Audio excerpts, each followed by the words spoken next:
जहां लोग कटिया लगा के बिजली जलाते हैं, 5 रुपए का सिक्का देख ले तो पैर रख के खड़े हुए और कहते हैं झूठ नहीं बोलना चाहिए। मन तुम्हारा कमजोर है तो तुम सबकी सुनोगे, और अगर तुम सबकी सुनोगे तो तुम कभी राय का एक सिद्धांत है, राय हमेशा उस आदमी से लेना चाहिए जिसका हित आपके हित से। तुम्हारी चॉइस है, किसी एक की सुनो, किसी एक आदमी को पकड़ो अपने जीवन में, वो तुम्हारी चॉइस। ये नहीं कि सब किसी के पास जा रहे, तुम अपना चुनो एक आदमी। काम का मतलब है डेपुटी।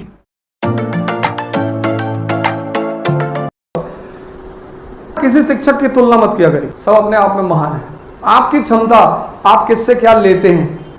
तो एकलव्य यही बात का संदेश देता है कि तुम नहीं पढ़ाओगे तो भी तुमसे जो लेना है वो मैं ले लूंगा। एकलव्य एक ऐसा कैरेक्टर है जिसने गुरु को भी पीछे कर दिया। कुछ पर्सनालिटियां ऐसी होती है ना जो कुछ चीजों को ट्रेंडी तोड़ देती, जैसे लोग कहते हैं भगवान सर्व शक्तिमान। बाली, वानर राज बाली नहीं, राक्षस राज बाली तपस्या कर रहा है, यज्ञ चल रही है, इंद्र का सिंहासन डोल रहा है। पता नहीं इंद्र कैसा, उसका जब देखो तब सिंहासन ही डोलता रहता है।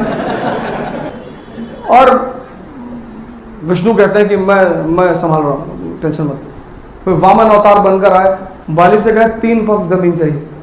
शुक्राचार्य आते हैं, बाली से कहते हैं कि विष्णु है, धोखा देने आए तुमको। बोले इससे बड़ी बात क्या हो सकती है, मेरी अचीवमेंट कितनी बढ़ गई है कि भगवान को मुझे हराने के लिए मुझे धोखा देना पड़ रहा है। क्या अचीवमेंट है, और तुम्हारी अचीवमेंट इतनी बढ़ गई है कि भगवान भी सीधे तुमसे नहीं लड़ पा रहा है, उसको तुमसे छल करना पड़ रहा है। फिर भी वो कह रहा है कि नहीं, ये जो कहें। बोले 3 पग जमीन चाहिए, बोले ले लो, 2 पग में सब कुछ कवर हो गया। उसने कहा तीसरा, बोले तीसरा मेरे ऊपर रखो। दूसरी बात मैं जो आपसे कहना चाहता हूं वो ये है, सारे जीवन संघर्ष है, ये बात क्लियर हो गई। संघर्ष का पहला रिक्वायरमेंट क्या है, कॉन्सेप्चुअल क्लैरिटी, ये बात स्पष्ट हो गई। लेकिन ये सारा संघर्ष करेगा कौन, जीवन संघर्ष है, ये सारा संघर्ष करेगा कौन करेगा। इस सारे संघर्ष में मुख्य भूमिका किसकी होगी, मन की। यहां पर लगभग आज का युवा हिंदुस्तान का मार खा रहा है। मैंने कहा ना, आप बकरा पे खड़े होंगे, आपने कहा मेरा ऑप्शनल सोशियोलॉजी है, 4 लोग विरोध करेंगे उसका तुरंत। सबसे अच्छी बात यह है कि जो आपका ऑप्शनल है, यहां बकरा पे बहुत सारे लोग हैं पाषाण काल से, और राजशाही का एक नियम है, आप राजा हैं, राजशाही का एक नियम है, आपकी नहीं सुन सकते। हमारे पास जब पहली बार पैसा आया तो श्रीमती जी को लगा गाड़ी लेनी चाहिए, बोली मारुति लेंगे, मैं ले लो। तो पता नहीं, जब हम कोई नई चीज लेने आते तो आपस में रिश्तेदारों को जरूर बताएंगे, जलाना होता है कि हम लोग गाड़ी लेने जा रहे हैं। तो उन्होंने कहा कौन सी गाड़ी लेने जा रहे हो, वो हमसे ज्यादा तेज थे, तो इन्होंने कहा मारुति। बोले मारुति लोअर स्टैंडर्ड का, लो स्टैंडर्ड। अब शाम को आई, मैं आया, मैंने कहा चलो, बोली नहीं मारुति लो स्टैंडर्ड का। अरे मैंने कौन बोला, अरे बोले, हमने कहा अच्छा चलो डिसाइड कर लो। 6 महीने बीत गए, वो डिसाइड ही नहीं कर पाई गाड़ी कौन सी लेनी है।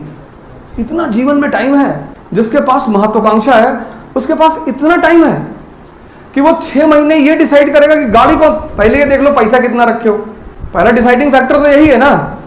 अब लेना चाहे तो रोल्स रॉयस, पैसा नहीं है तो फिर एक दिन हमारी छुट्टी थी, मैंने कहा चलो गाड़ी खरीदते। कहा कौन सी खरीदते, मैंने कहा चलो आओ। फिर एक्सेट में महिंद्रा का शोरूम है, वहां पहुंचे, मैंने कहा स्कॉर्पियो दे दे, टॉप मॉडल।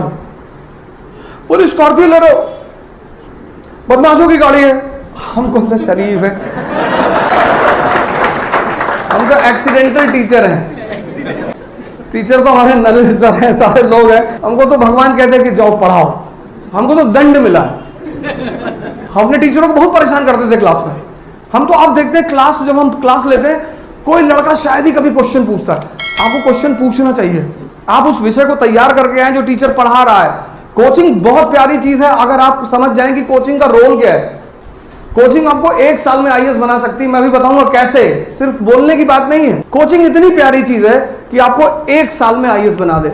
लेकिन आप एक छोटी सी गलती करते हो और पूरी कोचिंग और उसका पैसा और सब वेस्ट हो जाता है। फिर आप अपने आप को तो ब्लेम कर नहीं सकते। फिर वो मुझे, जो मेंबर था वहां पे, एक लड़का था, वो समझाने लगा, देखिए, हमने कहा छूट उठ मत कर, पैसा पता कितना हुआ, ये ले, और कल गाड़ी चाहिए, खत्म। तुम्हारा सारा संघर्ष तुम्हारे मन पे टिका हुआ, मन पे। और अगर मन तुम्हारा कमजोर है तो तुम सबकी सुनोगे, और अगर तुम सबकी सुनोगे तो तुम कभी जीत ही नहीं सकते। मोहम्मद बिन तुगलक क्या है, किसी की नहीं सुनता। उसने कहा राजधानी परिवर्तन करेंगे। उसके एडवाइजरों ने कहा सर बिल्कुल करो सर, उज्जैन ले लो सर, नॉर्थ छोड़ के कहां जाओगे सर, दिल्ली, हम सबसे ज्यादा खतरा नॉर्थ वेस्ट से है, सारे आक्रमण उधर से होते हैं सर, हम दिल्ली नहीं छोड़ सकते सर। तुम्हारे पास ज्यादा दिमाग है, लटका दो इसको। आपको कोई राय दे रहा है, आपको नहीं अच्छी लग रही, आप उसको लटकाओगे। दौलताबाद पहुंचा, जब पहुंचा, अब देखो एक राजा की कारस्तानी, ये हमें इसलिए पढ़ाया जाता है कि हम सीखें। दौलताबाद पहुंचा, जब वहां पहुंच गया तब उसे पता चला कि गलती हो गई यार, फिर रातों रात भाग के आया। टोकन करेंसी चला रहा है भारत में, जहां लोग कटिया लगा के बिजली जलाते हैं, भारत में 5 रुपए का सिक्का देख ले तो पैर रख के खड़े हो जाते हैं और कहते हैं झूठ नहीं बोलना चाहिए। वहां वो टोकन करेंसी चला रहा बिना प्रिकॉशन। तुम 500 रुपए का नोट किसी को दोगे वो ऐसे देखेगा ना। मौर्यंस है, मौर्यन एम्पायर, उनके पास 2 अधिकारी हैं, एक लक्षणाध्यक्ष जो मिंटिंग का कार्य देख रहा है और एक रूपदर्शक जिसका काम है करेंसी को चेक कर। सोचो उस वक्त करेंसी क्या है, स्पाइन है एम्पायर की। आज जो प्रॉक्सी वॉर हमारे साथ चल रहा है, पाकिस्तान और चाइना हमसे प्रॉक्सी वॉर कर रहे हैं, उसमें सबसे अटैक वो हमारे ऊपर क्या करते हैं, फेक करेंसी।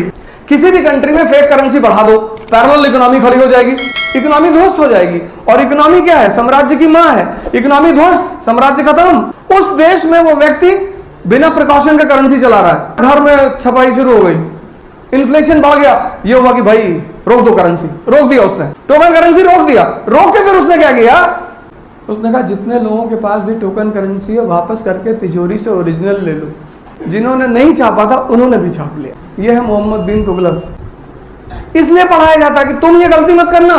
पहली बात तो सुनो किसी एक आदमी की, वो तुम्हारा चॉइस है, वो तुम्हारी चॉइस है। किसी एक की सुनो, किसी एक आदमी को पकड़ो अपने जीवन में, वो तुम्हारी चॉइस। ये नहीं कि सब किसी के पास जा रहे, तुम अपना चुनो, एक आदमी। ज्ञान सिर्फ किताबों में नहीं है, समय में भी है। महावीर 5 तरह का ज्ञान बताते हैं, जैन, मति, श्रुति, अवधि भी एक ज्ञान है। ये जो शिक्षक हमारे मित्र यहाँ बैठे हैं, इनके पास इतना बड़ा एक्सपीरियंस है और यही बनाएंगे आपको आईएएस। कैसे? इनकी बात आप मान लो, बस किसी की भी एक आदमी की एक बात आप मान लो और आप हारना तो कहना, लेकिन आपको इन पे भरोसा नहीं हो पाता। राय का एक सिद्धांत है, राय हमेशा उस आदमी से लेना चाहिए जिसका हित आपके हित से जुड़ा हुआ हो। जैसे आप नरेंद्र सर से जुड़े हैं, आप सर से जुड़े हुए हैं, आप ये इकोनॉमी वाले सर से जुड़े हुए हैं, तो इनका हित आपके हित से जुड़ा हुआ है। आप आईएएस बनेंगे ना तो हमारा भी तो नाम होगा, नहीं? राय का एक सिद्धांत है, सबसे नहीं ली जा सकती। सबसे लोगे वो नचा देगा तुमको। तो संघर्ष में जो सबसे डिसाइडिंग फैक्टर है वो है मन।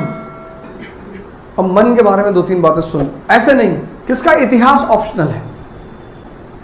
कितने साल से पढ़ रहे हो? शुरू किया? अच्छा, किसने पढ़ रखा? ऑप्शनल पढ़ रखा है, हिस्ट्री ऑप्शनल। हाथ उठा दो, जिंदगी बदल जाएगी। शर्माना मत। एक लड़का पीछे से हाथ उठाए हुए, इधर कौन? तुम्हारा क्या नाम? अच्छा, पढ़ लिए हिस्ट्री ऑप्शनल। सुल्तान और बादशाह में क्या फर्क है?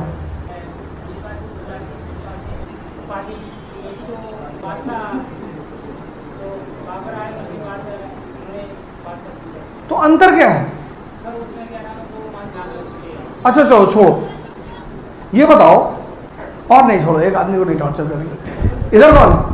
अपनी कमी जाके लिखो आज। सोचो तुम्हारा हिस्ट्री ऑप्शनल तुम पढ़ो और किसी टीचर का नाम कभी मत लेना, ये तुम्हारी गलती है। आप अगर कोई बात नहीं बता पा रहे, ये मत कहिए पढ़ाऊं उनसे, पढ़ाऊं फलाने। अपनी गलती को स्वीकार किया करो। इधर कोई ऑप्शनल? चलो उठो, खड़े हो जाओ। सुनो, अपना कोई ऐसा शासक बताओ इतिहास में जिसको तुम बहुत मानते हो। अकबर।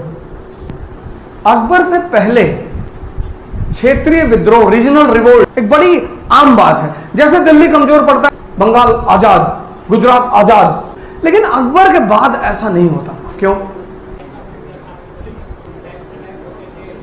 क्या नाम है तुम्हारा? हैदर। क्या नाम है यार? तो कुछ हैदर अली पे ही बता दो। हैदर अली की कोई एक बात जिसने अंग्रेजों को टेंशन दे दिया कि अरे भाई तो बड़ा डेंजरस आदमी है, एक बात बता दो, अंडर 10 रैंक, वरना 11th रो रहेगी। सबसे ज्यादा मेहनत मुखर्जी नगर के लड़के करते हैं और सबसे कम रिजल्ट मुखर्जी नगर का। उसकी सिर्फ एक वजह है, ये देखो, दिशा विहीनता। सुल्तान मतलब ये देखो, ये मैं किसी से क्वेश्चन थोड़ी पूछूं, मैं कौन सा सब कुछ जानता। अभी तुम हमसे पूछ लो, हम ही ना बता पाए। पूछो अकबर की नानी कहां पैदा हुई थी, हमको नहीं पता। सुल्तान का मतलब है डेपुटी और बादशाह का मतलब है संप्रभु। सुल्तान का मतलब है डेपुटी, प्रतिनियुक्त, किसी के अधीन, हालांकि थ्योरेटिकली ही है लेकिन डेपुटी। और अकबर के बाद क्षेत्रीय विद्रोह इसलिए नहीं होते क्योंकि उसने बड़ी जबरदस्त प्रणाली इजाद की, मनसबदारी सिस्टम। और हैदर अली का सबसे बड़ा काम यह था कि जब अंग्रेजों ने देखा कैनन फैक्ट्री वगैरह लगाते हुए तो उनको लग गया कि अपनी शक्ति में वृद्धि, तो कोई भी आपका दुश्मन इससे पहले कि आपके बराबर शक्ति ले या ज्यादा हो उसे दबा दो, तो अंग्रेजों ने मराठा और निजाम से दोस्ती। जैसे ही अंग्रेजों ने मराठा और निजाम से इसने क्या किया, इसने मराठा निजाम को अपनी तरफ मिला। इसने मराठा और निजाम को बुलाया कि कितना परसेंट दे रहे हैं, बोले 10%, बोले 20 हमसे ले लो, हमारी तरफ आ जाओ। और जो पहला एंग्लो मैसूर युद्ध हुआ, कंपनी हार गई। तब उसे लगा कि नहीं नहीं नहीं यार, ये तो बहुत डेंजरस आदमी है। तब समझौता हुआ, मद्रास की संधि। तुम्हारा मन तुम्हें जीवन में हर जगह ले जाएगा, ये आउट ऑफ द बॉक्स में बात। इस पे यही मेरी यूएसपी है। मन क्या है, पेट है, पेट। जैसे ये पेट है, ये यहां खाना हजम होता है ना, यहां भी हजम होता है, यहां भी हजम होता है। तुम बहुत सारी चीजों को हजम करना चाहते हो, 10-10 घंटा पढ़ दो, 15-15 घंटा पढ़ दो, लेकिन at the end of the day क्या है, यहां पे सेव्ड नहीं है। वो चीज सेव नहीं तो तुम सेव करना चाहते हो, जो नहीं करना चाहते हो वो तो है ही। मिर्जापुर सीरीज सेव है ना, मिर्जापुर सीरीज तो देखे ही हो, उसकी पूरी कहानी सेव होगी, एक एक कैरेक्टर सेव होगा। तो एनसीईआरटी क्यों नहीं सेव है? नहीं, अगर मिर्जापुर सीरीज सेव हो सकती है तो एनसीईआरटी सेव क्यों नहीं हो रही? और जब तक एनसीईआरटी सेव नहीं होगी तब तक एडवांस फेज सेव हो ही नहीं सकता।